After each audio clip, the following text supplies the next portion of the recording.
Assalamualaikum warahmatullahi wabarakatuh.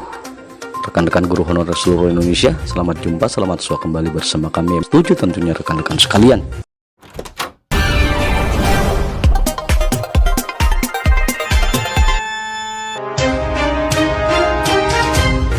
Honorer K2 usia 50 tahun diangkat PNS. Ini persyaratannya. Pemerintah dan Komisi 2 RI bersepakat untuk pengangkatan honorer K2 usia 50 tahun menjadi PNS. Pengangkatan ini dikhususkan bagi honorer K2 di Papua yang sudah masuk dalam database Badan Kepegawaian Negara (BKN). Karena jumlah honorer K2 di Papua ini tidak banyak, maka mereka bisa terangkut semua menjadi PNS di Provinsi Baru Pemekaran, kata pelaksana tugas PLT BKN Bima Arya Wibisono dalam rapat kerja Komisi 2 DPR RI Selasa 28 Juni. Usulan Bima tersebut disambut gembira Komisi 2 DPR. Ketua Komisi 2 DPR RI Ahmad Doli Kurniawan menyatakan semangat dalam draft RUU pembentukan Provinsi Papua Selatan, RUU pembentukan Provinsi Papua Tengah, dan RUU pembentukan Provinsi Papua Pegunungan adalah mengakomodasi orang asli Papua (OAP) menjadi aparatur sipil negara ASN, baik PNS maupun pegawai pemerintah dengan perjanjian kerja P3K. Khusus honorer K2, lanjutnya, apakah hanya orang Papua atau non-OAP bisa diangkat semua menjadi PNS atau tidak, diserahkan teknisnya kepada BKN.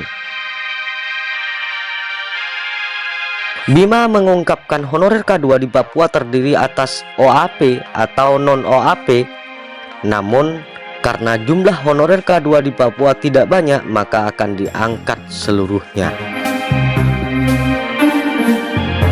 Dalam raker tersebut disepakati penambahan pasal dalam RUU pembentukan Provinsi Baru Pemekaran Papua, yaitu 1.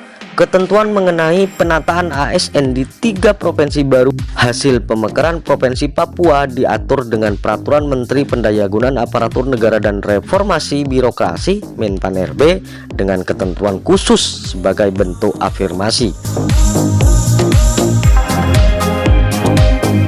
Yang kedua, untuk pertama kalinya pengisian ASN di Provinsi Baru Pemekaran Papua bisa dilakukan dengan penerimaan A. CPNS orang asli Papua yang berusia paling tinggi 48 tahun.